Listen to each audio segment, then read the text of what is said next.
Good morning student. आज हम लोग को पढ़ना है बॉडी फ्लूइड एंड सर्कुलेशन। हमारी बॉडी में दो मेन बॉडी फ्लूइड है, एक ब्लड है, दूसरे नंबर पर जो है लिम्फ है। ये बॉडी फ्लूइड हमारे बॉडी में सर्कुलेट होते रहते हैं, उसकी वजह से गैसेस और न्यूट्रिएंट्स का ट्रांसपोर्ट होता रहता है।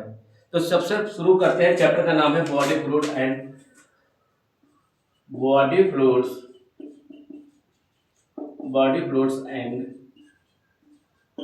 And circulation. एक्चुअली में इस चैप्टर में हमें लगभग 6 टॉपिक पढ़ने हैं। नंबर 1 ब्लड के बारे में, नंबर 2 लिम्फ के बारे में, नंबर 3 पढ़ने हैं हमें सर्कुलेशन पाथवे, उसके बाद पढ़ना है डबल सर्कुलेशन, उसके बाद रेगुलेशन ऑफ कार्डियक एक्टिविटी, और लास्ट में पढ़ने हैं डिसऑर्डर ऑफ सर्कुलेटरी सिस्टम। सबसे फर्स्ट स्टार्ट करते हैं हम ब्लड से।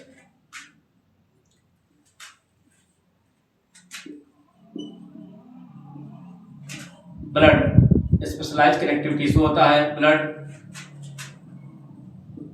ब्लड स्पेशलाइज्ड कनेक्टिव टिश्यू होता है। ब्लड मेसोडर्मल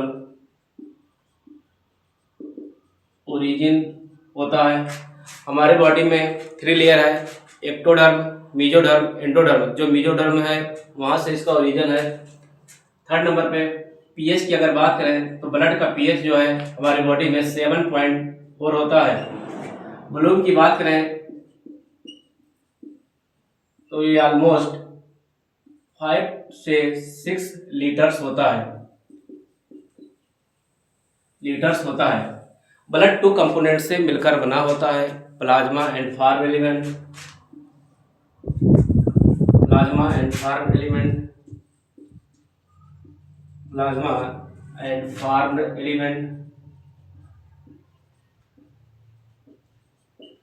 प्लाज्मा ब्लड का 55% पार्ट होता है। प्लाज्मा ब्लड का 55% ऑफ टोटल ब्लड का पार्ट होता है, जबकि form element 45% of total blood का होता है। फार्म एलिमेंट में प्रेजेंट होता है आरबीसी, डब्ल्यूबीसी,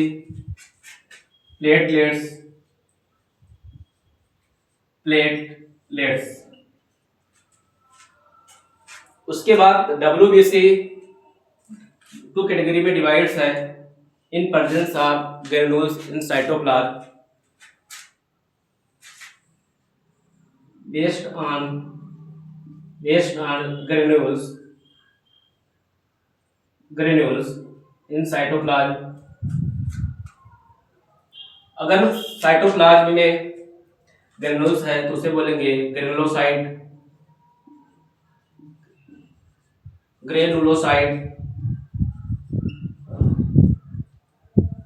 अगर एब्सेंट है तो उसे बोलेंगे ए granulocyte.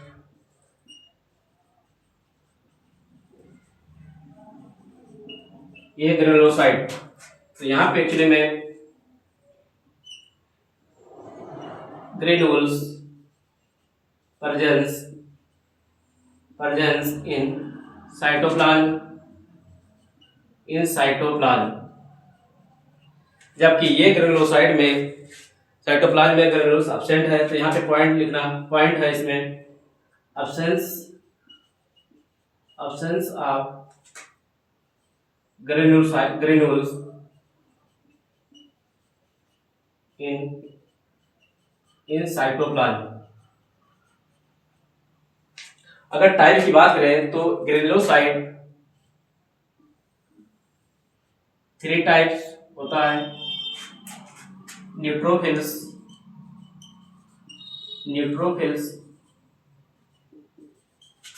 Basophils, eosinophil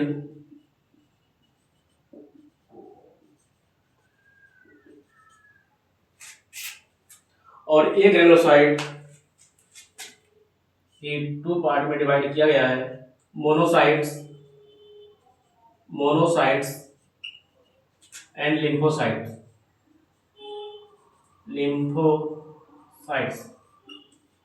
monocyte and lymphocyte, two part में डिवाइड है, मोनोसाइट एंड लिम्फोसाइट। और लिम्फोसाइट को भी फर्दर डिवाइड किया गया है, B lymphocyte and T lymphocyte. B lymphocytes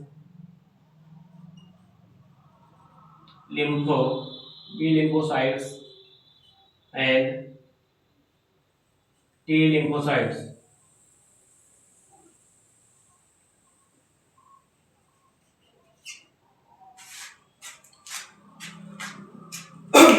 okay, यह एक फ्लो चार्ट है, बाकी हम इसे एक एक करके डिटेल में स्टडी करेंगे, तो इसे लिख लीजिए। बाकी सब स्टार्ट करते हैं।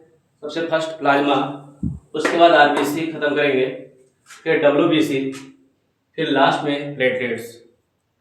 ओके, नोट करिए इसे।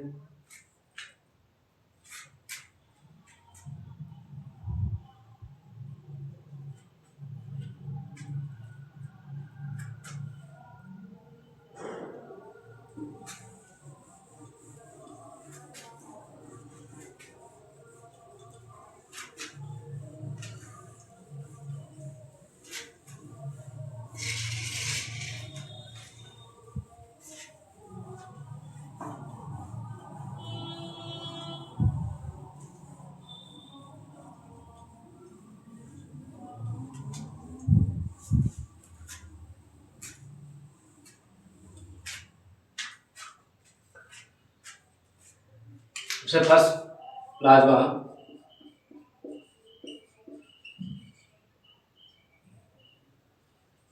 प्लाज्मा प्लाज्मा ब्लड का 55% ऑफ टोटल ब्लड होता है। प्लाज्मा ब्लड का 55% पार्ट होता है। प्लाज्मा में वाटर कंटेन, प्लाज्मा में वाटर 92% होता है। प्लाज्मा में प्रोटीन की बात करें तो 6 से 8% प्रोटीन होती है। प्रोटीन 6 to 8% होती है। ये प्लाज्मा प्रोटीन 3 पार्ट में डिवाइड किया गया है। Albumin, fibrinogen and globulin. ये 3 मेजर प्लाज्मा प्रोटीन है, जिसमें इनका फंक्शन इंपॉर्टेंट है। एल्ब्यूमिन का फंक्शन होता है ऑस्मोटिक बैलेंस, यह हमारे बॉडी में ऑस्मोटिक प्रेशर को बैलेंस करता है, तो इसका फंक्शन है। फंक्शन की बात करें तो एल्ब्यूमिन का फंक्शन है ऑस्मोटिक बैलेंस।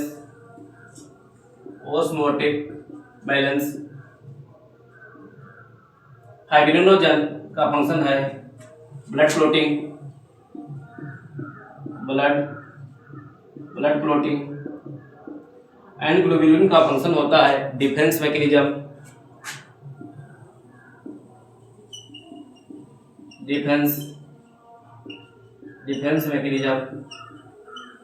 ये हमारे बॉडी को बचाता है एंटीजन से, और ये हमारे ब्लड को क्लोट करता है। नेक्स्ट पॉइंट की बात करें तो इसके अलावा हमारे बॉडी में आयंस एंड साल्ट होता है। Ions and salt. आयन की बात करें, कैल्शियम आयन, सोडियम आयन और बाइकार्बोनेट साल्ट होता है, ETC extra. Next, plasma contain होता है, प्लाज्मा में हार्मोन्स भी होता है। प्लाज्मा में अमीनो एसिड भी होता है, अमीनो एसिड। प्लाज्मा में न्यूट्रिशन भी होता है, न्यूट्रिशन। और एक इम्पोर्टेंट बात, प्लाज्मा से क्लोटिंग फैक्टर को निकालने पे जो पोर्शन बचता है उसे सीरम बोलते हैं। क्या बोलेंगे? सीरम। तो एक नोट करिए यहाँ पे। सीरम क्या है? Serum plasma minus clotting factor. Clotting factors को रिमूव करने के बाद जो पोर्शन बचता है उसे सीरम बोलते हैं। उसे क्या बोलते हैं? सीरम बोलते हैं। ये प्लाज्मा के बारे में सब इंपॉर्टेंट पॉइंट्स है। और इसमें एक पॉइंट छूट गया है, यहाँ पे नोट करिए। Plasma extra cellular matrix. Plasma extra cellular matrix होता है, विस्कस फ्लूइड है, विस्कस फ्लूइड गाढ़ा होता है, और या स्ट्रॉ कलर, इसका कलर स्ट्रॉ कलर होता है।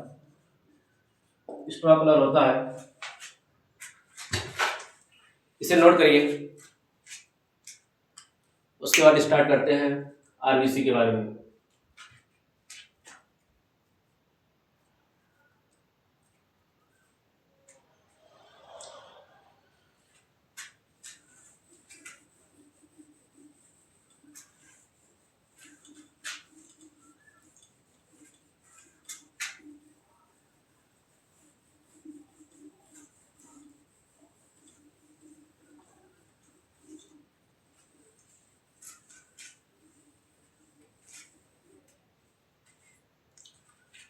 नेक्स्ट आरबीसी का दूसरा नाम इथ्रोसाइट है। आरबीसी की अगर काउंट की बात करें तो मोस्ट अबंडेंट ब्लड में सबसे ज्यादा आरबीसी होता है। मोस्ट अबंडेंट ब्लड में आरबीसी होता है। तो इसका काउंट की अगर बात करें, काउंट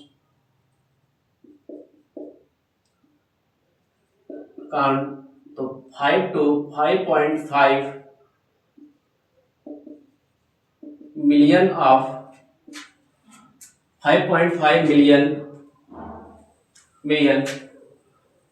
पर mmQ ऑफ ब्लड होता है, पर mmQ ऑफ ब्लड होता है। आरबीसी का अगर शेप की बात करें तो आरबीसी का शेप बाई कनकेव होता है। आरबीसी का शेप बाई कनकेव होता है।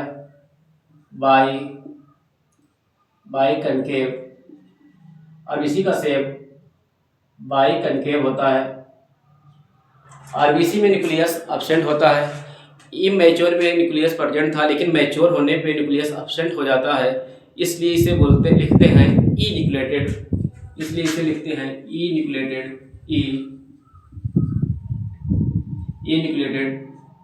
न्यूक्लियस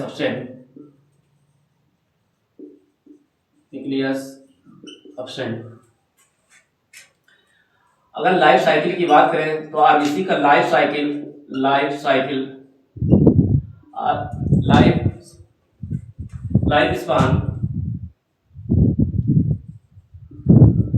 लाइफ स्पान की अगर बात करें तो 120 डेज होता है। 120 डेज के बाद ये आरबीसी डिस्ट्रॉय हो जाती है स्प्लीन में जाके, तो इसलिए इसका लाइफ स्पान जो है 120 डेज होता है। अगर बात करें प्लेटलेट्स WBC आरबीसी में, तो सबसे ज़्यादा लाइफ स्पान एक्चुअली में आरबीसी का होता है 120 डेज। अगर फंक्शन की बात करें, तो आरबीसी का मेन फंक्शन होता है ट्रांसपोर्ट ऑफ गैसियस ट्रांसपोर्ट में।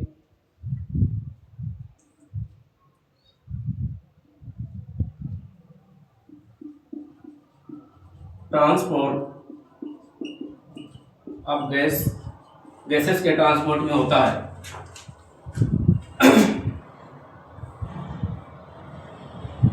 इसमें एक्चुअली में ये ब्लड वेसल्स और इसमें ब्लड भरा हुआ है। इस ब्लड में होता है आरबीसी, और इसी आरबीसी में होता है हीमोग्लोबिन, और यही हीमोग्लोबिन जो है गैस का ट्रांसपोर्ट कराती है, गैसेस का ट्रांसपोर्ट हीमोग्लोबिन करती है। नेक्स्ट पॉइंट लिखिए ना, नेक्स्ट पॉइंट लिखिए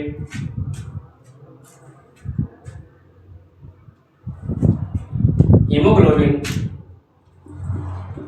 नेक्स्ट पॉइंट हीमोग्लोबिन। तो haemoglobin iron containing red colour pigment होता है, रेड पिगमेंट होता है आयरन कंटेनिंग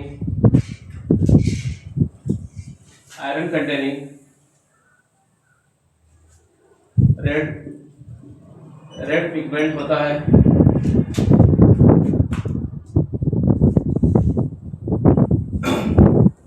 हीमोग्लोबिन ह्यूमन में 12 to 16 ग्राम पर 100 ml ऑफ ब्लड होता है, और यह हीमोग्लोबिन मेल में ज़्यादा होता है देन फीमेल की अपेक्षा। मेल में ज़्यादा है, फीमेल में थोड़ा सा कम होता है। Next, graveyard of RBC. Graveyard of RBC spleen को बोलते हैं, स्प्लीन को बोलते हैं, और स्प्लीन को रिजर्वोयर ऑफ आरबीसी भी बोलते हैं। Reservoir of RBC, reservoir RBC भी बोलते हैं। नेक्स्ट, आरबीसी का फॉर्मेशन एक्चुअली में होता कहाँ पे है, तो देखते हैं आरबीसी का फॉर्मेशन। नेक्स्ट, ये एक्चुअली में आरबीसी का फॉर्मेशन बोन में होता है।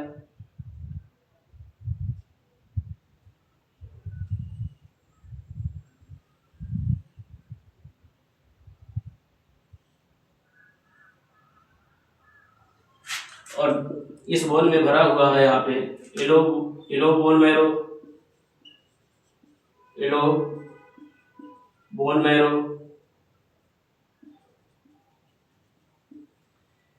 यहाँ पर होता है रेड बोन मैरो,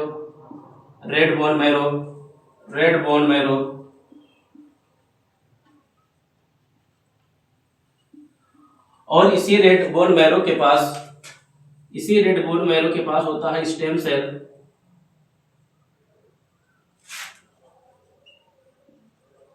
सेल, जो आरबीसी, डब्ल्यूबीसी एंड प्लेटलेट्स का फॉर्मेशन करती है। अगर कोई पूछे आरबीसी का फॉर्मेशन कहाँ होता है, तो हम लोग जनरली रेड बोन मैरो बोलते हैं, क्योंकि रेड बोन मैरो के पास स्टेम सेल होता है। अब नेक्स्ट पॉइंट, आरबीसी या ब्लड की बात करें तो ईयरली एम्ब्रियोनिक स्टेज में, ईयरली एम्ब्रियोनिक स्टेज में यॉर्क सेल में बनता है, लेट एम्ब्रियोनिक स्टेज में लीवर एंड स्प्लीन में बनता है, और एडल्ट होने पर ब्लड रेड बोन मैरो में बनता है। एडल्ट होने पर ब्लड रेड बोन मैरो में बनता है, रेड बोन मैरो में बनता है। कोई पूछे आरबीसी का फॉर्मेशन कहाँ होता है, रेड बोन मैरो में। डब्ल्यूबीसी का फॉर्मेशन कहाँ पर होता है, रेड बोन मैरो में। प्लेटलेट्स का फॉर्मेशन कहाँ पर होता है, रेड बोन मैरो में। किसी भी चीज़ का फॉर्मेशन यहाँ पे जो हो रहा है एक्चुअली में वो रेड बोन मैरो में हो रहा है। तो इस पॉइंट को नोट करिए। उसके बाद स्टार्ट करता हूँ WBC।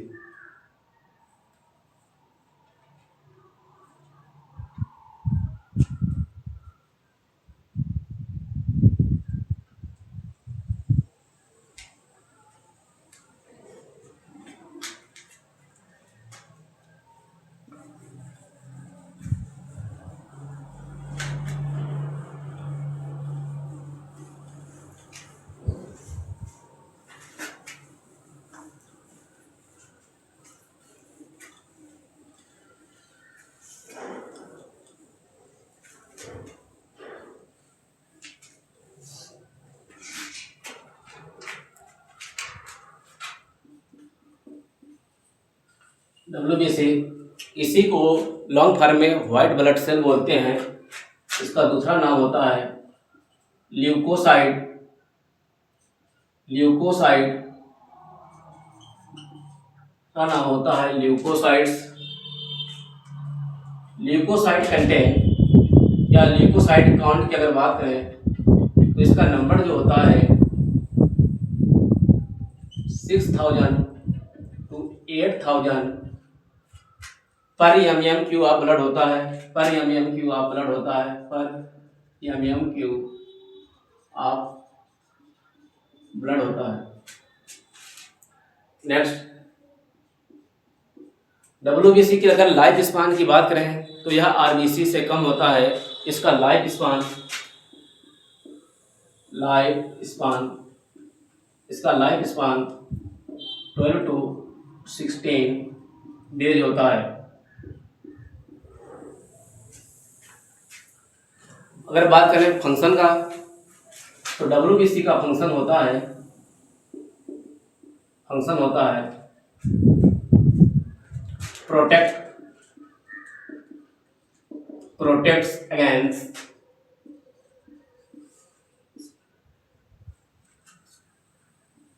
Protects against foreign bodies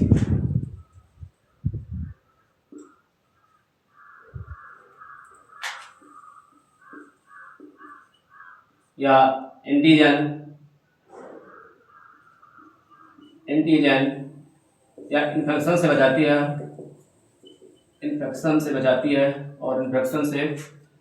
है। या इसका WBC का फंक्शन एक्चुअली में डिफेंस मैकेनिज्म में है। इम्यूनिटी प्रोवाइड करता है, डिसीज से लड़ता है। ठीक है। इसके बाद WBC के अगर टाइप की बात करें तो WBC का टाइप हम लोग पढ़ लिए, जो एक्चुअली में 2 कैटेगरी में डिवाइड है। एक ग्रेनुलोसाइट, एक ग्रेनुलोसाइट सबका हो गया है, मैंने फ्लो चार्ट में समझा दिया है। अब इसका एक्चुअली मुझे फंक्शन पढ़ना है, तो मैं क्या करता हूँ, एक साथ में सभी का फंक्शन यहाँ पे बता एक टेबल में।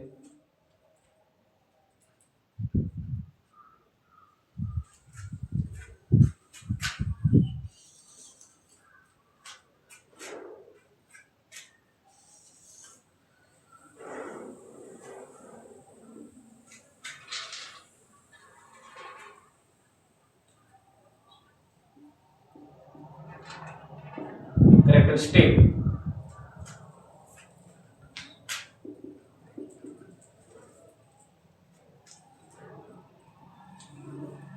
न्यूट्रोफिल्स,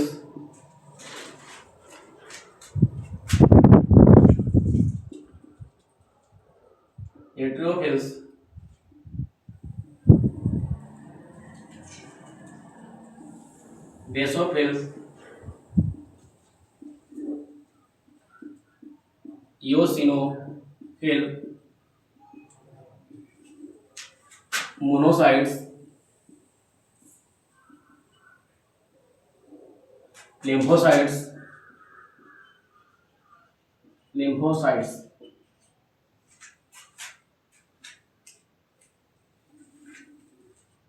नंबर 1, ये दिखता कैसा है? एपियरेंस की अगर बात करें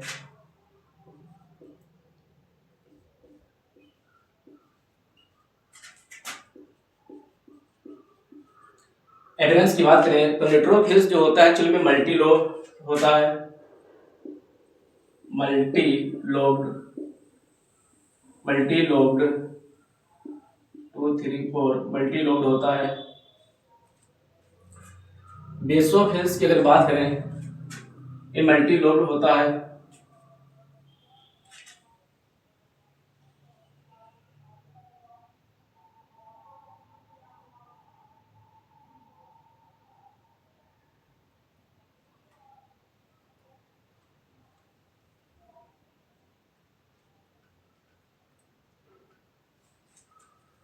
और इसमें ग्रेनुलोस प्रेजेंट होता है, क्योंकि यहाँ ग्रेनुलोसाइट में इसलिए तो आता है, इसमें ग्रेनुलोस प्रेजेंट है। बेसोफिल्स, बेसोफिल्स का जो न्यूक्लियस होता है वो यस शेप का होता है।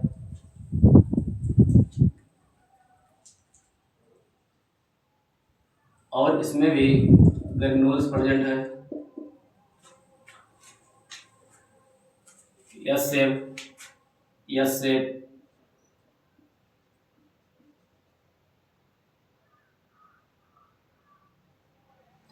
यूसिनोफिल की बात करें तो यहाँ पे जो शेप होता है न्यूक्लियस का हेडफोन जैसा होता है, हेडफोन, हेडफोन शेप होता है।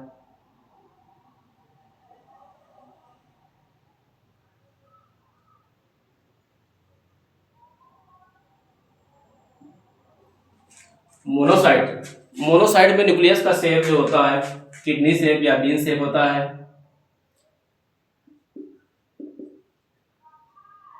किडनी या बीन शेप, बीन शेप होता है।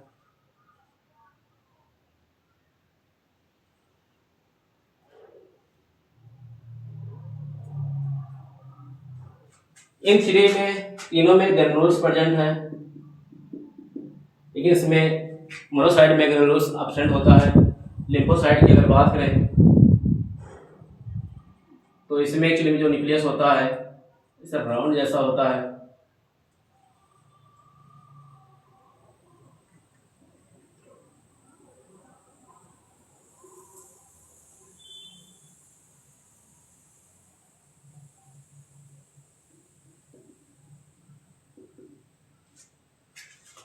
नेक्स्ट पॉइंट,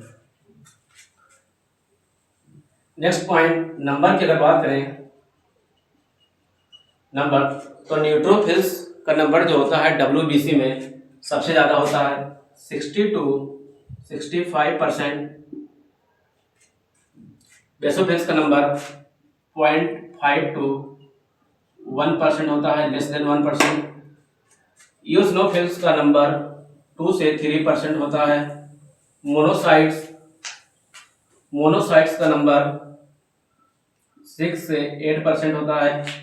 और लिम्फोसाइट का जो नंबर होता है वो 20 से 25% होता है। अगर क्वेश्चन पूछा जाए WBC में सबसे लार्जेस्ट तो उसे हम लोग बताएंगे मोनोसाइट। मोनोसाइट का जो शेप होता है सबसे लार्जेस्ट होता है, लेकिन नंबर जो है W6 से 8% होता है। सबसे ज़्यादा अगर बोला जाए अमाउंट में तो न्यूट्रोफिल्स का नंबर होता है। Number third, formation. अगर फॉर्मेशन की बात करें तो न्यूट्रोफिल्स का फॉर्मेशन रेड बोन मैरो में होता है। इसमें होता है रेड बोन मैरो में होगा, इसका भी रेड बोन मैरो में होगा, इसका भी फॉर्मेशन रेड बोन मैरो में होगा, रेड बोन मैरो में होगा, इसका भी फॉर्मेशन रेड बोन मैरो में होता है, रेड बोन मैरो में होगा, रेड बोन मैरो में होता है। नंबर फोर्थ, अगर फंक्शन की बात करें, फंक्शन, तो न्यूट्रोफिल्स का जो फंक्शन होता है एक्चुअली में फैगोसिटिक होता है। फैगोसिटिक मीन्स होता है मार के खा लेना। तो एक इसका जो फंक्शन होता है न्यूट्रोफिल्स का phagocytic in nature, phagocytic in nature, phagocytic होता है। और सेम एज फंक्शन मोनोसाइट का भी होता है, फैगोसिटिक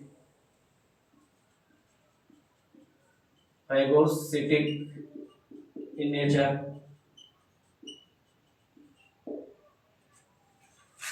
बेसोफिल्स की अगर फंक्शन की बात करें तो बेसोफिल्स एक्चुअली में it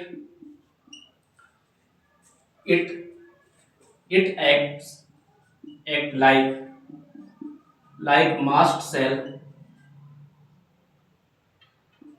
mast cell to secrete histamine, to secrete heparin, histamine and serotonin का सिक्रीशन करता है। एक्चुअली में बेसोफिल जो है मास्ट सेल पर काम करता है और वहां से सिक्रेट कराता है हिपेरिन, हिस्टामिन, सीरोटोनिन। हिपेरिन जो है एंटी कोगुलेंट होता है, ब्लड को जमने से रोकता है। हिस्टामिन की अगर बात करें तो यह जो है ब्लड वेसल्स के डायमीटर को बढ़ाता है।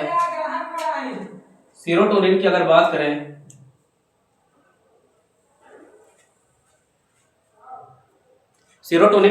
करें तो यह ब्लड वेसल्स के डायमीटर को बढ़ाता है, कम करता है।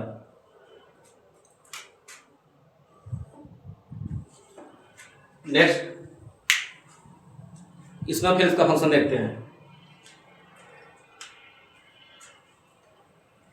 इस्नोफिल्स का एक्चुअली में इसमें क्या होता है, इन्फेक्शन के दौरान जब कोई पैरासाइट हमारे बॉडी में इन्फेक्शन करता है, जैसे एलिमेंथीज, कोई वर्म, तो इस्नोफिल्स का नंबर एक्चुअली में इंक्रीज हो जाता है। तो इस्नोफिल्स इंक्रीज नंबर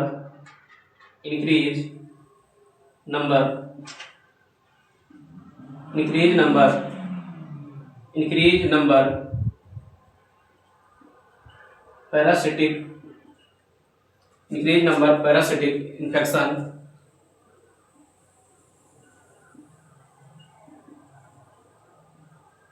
एलिमेंथीज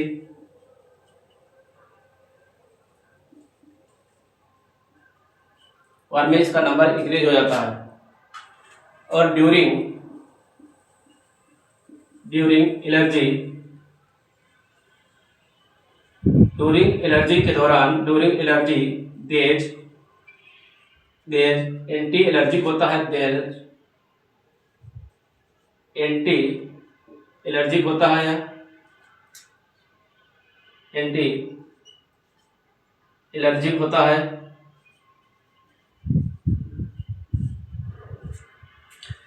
अगर बात करें लिम्फोसाइट, तो लिम्फोसाइट का एक्चुअली फंक्शन होता है रोल इन इम्यूनिटी में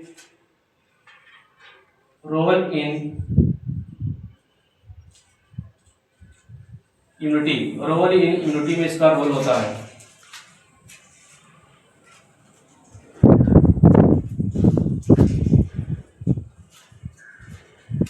इसे नोट करिए। देखिए जो ग्रेनुल्स है एक्चुअली में 3 में प्रेजेंट होगा, न्यूट्रोफिल्स, बेसोफिल्स और इस्नोफिल्स में, इसमें दोनों में नहीं प्रेजेंट होगा। और न्यूट्रोफिल्स और मोनोसाइट के एक्चुअली में फंक्शन सेम है। और बेसोफिल्स हिपेरिन, हिस्टामिन, सेरोटोनिन का सिक्रेशन करेगा और ये इसका नंबर एक्चुअली में बढ़ता है जब कोई इन्फेक्शन हो जाता है, जैसे एलिमेंथेज वर्म का। और किडनी इसका है फंक्शन फैगोसिटी।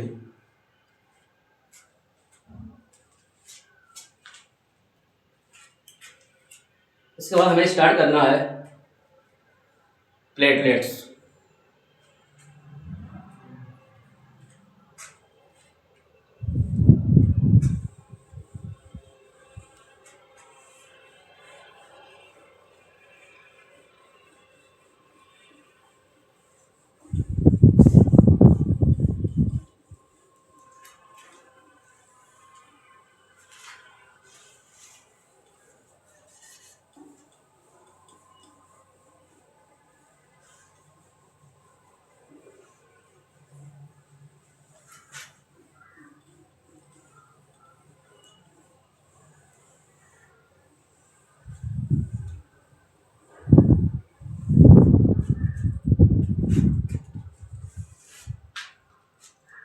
नेक्स्ट प्लेटलेट्स,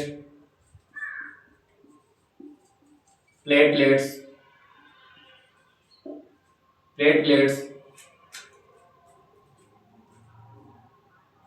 प्लेटलेट्स का दूसरा नाम थ्रोम्बोसाइट होता है।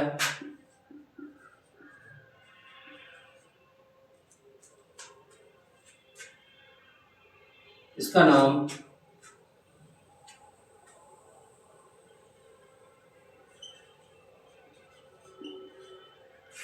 थ्रोम्बोसाइट होता है। अगर प्लेटलेट्स का काउंट की अगर बात करें तो प्लेटलेट्स का जो काउंट होता है लगभग 1,50,000 1,50,000 टू 3,50,000 पर mm³ ऑफ ब्लड होता है, पर mm³ ऑफ ब्लड होता है। नंबर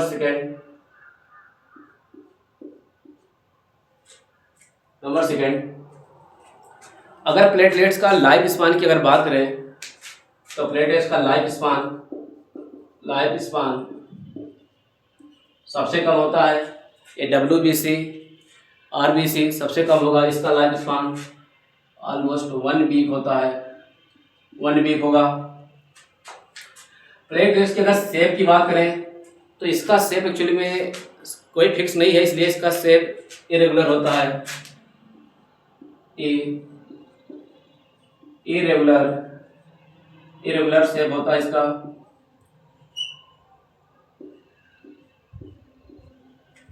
प्लेटलेट्स का अगर फंक्शन की बात करें, तो इसका फंक्शन होता है ब्लड क्लोटिंग में, ब्लड क्लोटिंग में फंक्शन होता है, और स्टॉप होता है ब्लीडिंग,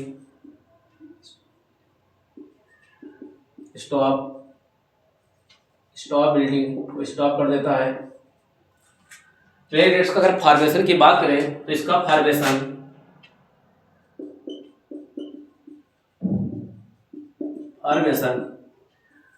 रेड बोन मैरो में होता है। कैसे होता है उसके देखते हैं हम लोग।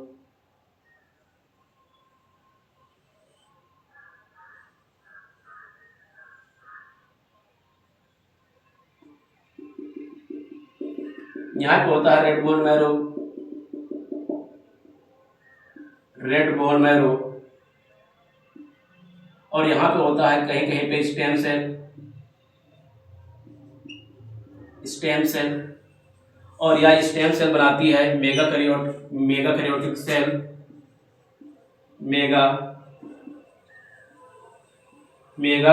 सेल बनाती है।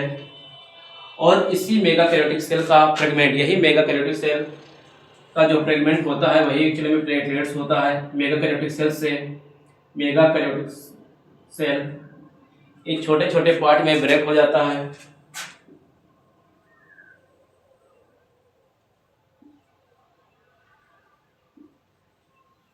और इसी को हम लोग प्लेटलेट्स बोलते हैं।